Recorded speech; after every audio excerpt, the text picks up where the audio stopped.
This is a particular dive site that we think is fantastic from a biodiversity perspective, but is currently outside the radar of other groups in terms of identifying sites that need to be protected.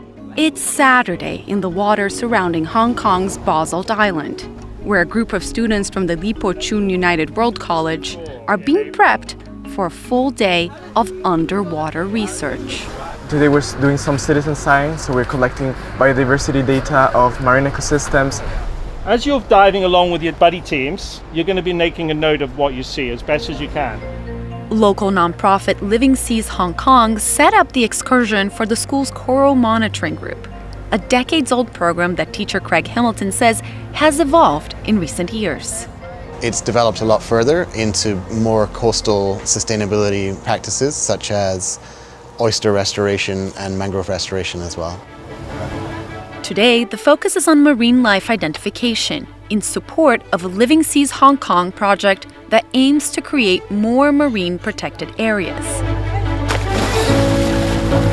We started the Living Seas Marine Life Surveys during COVID 2021. We thought that there wasn't enough data coming out highlighting the marine biodiverse hotspots in Hong Kong waters. Only around 5% of Hong Kong's seas are currently designated as marine protected areas, a number David O'Dwyer would like to see increase rapidly.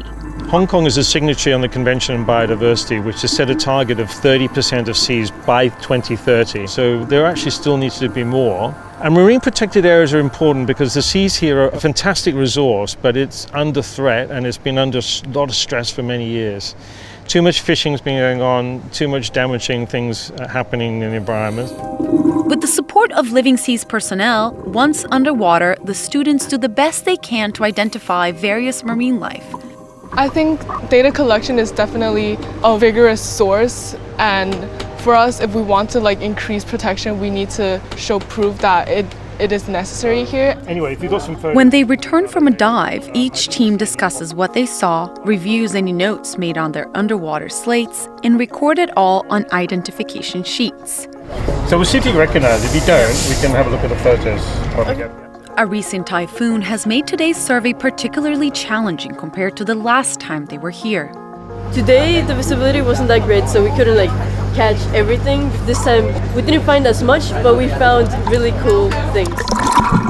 The second dive site near Sharp Island offered slightly clearer waters, but for Living Seas, any and all data collected is critical, regardless of the circumstances. It is important to do surveys at different times of year under different conditions. You've got to choose different seasons. You don't necessarily, just choose the good times. When the students return to the classroom, they'll begin the process of cross-referencing their findings. I'm sure we will see some additional species when we look at the photos. A thorough review of the pictures they've captured helps confirm the identities of the various marine life. So right now we have spotted that this is indeed a large hermit crab, and we just renamed this picture so it's easier for us to identify in the future.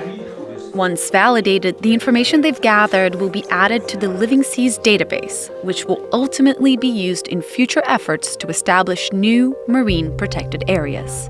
Our goal is that we are creating the leaders of the future, and we want them to have a passion for protecting the environment as well.